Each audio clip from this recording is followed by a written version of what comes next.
Bonjour, bienvenue pour cette nouvelle chronique de jurisprudence de la franchise. Je vais vous parler d'un arrêt de la Cour d'appel de Montpellier qui a été rendu le 10 mars 2015.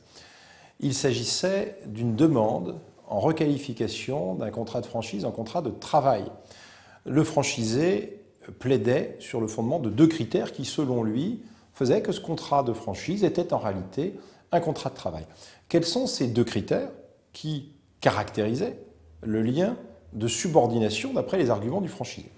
Premier critère, le franchisé était tenu contractuellement d'apporter sa collaboration à un travail d'équipe réalisé avec d'autres franchisés et avec des techniciens de son master franchisé.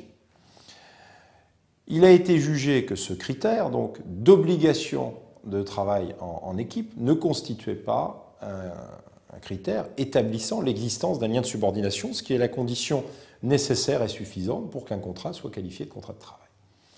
Deuxième critère sur lequel se fondait le franchisé pour solliciter cette requalification, c'est l'obligation de fournir à son franchiseur des comptes rendus de prospection terrain, de prospection client.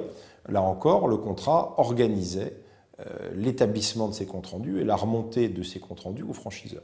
Mais il a été jugé, là encore, que ces comptes rendus ne pouvaient pas, à eux seuls, caractériser un lien de subordination et donc entraîner la requalification du contrat de franchise en contrat de travail.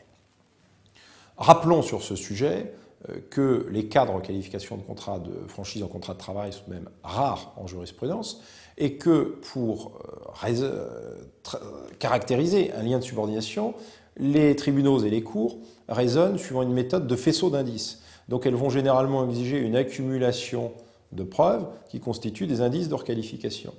Au titre des preuves habituellement admises, il existe la fixation des horaires de travail du franchisé, la détermination exacte de ses conditions de travail, la fixation de ses prix ou de ses marges, l'intervention sur l'embauche ou la sanction et notamment le licenciement de son personnel. Voilà quelques-uns des critères qui ont été régulièrement admis en jurisprudence.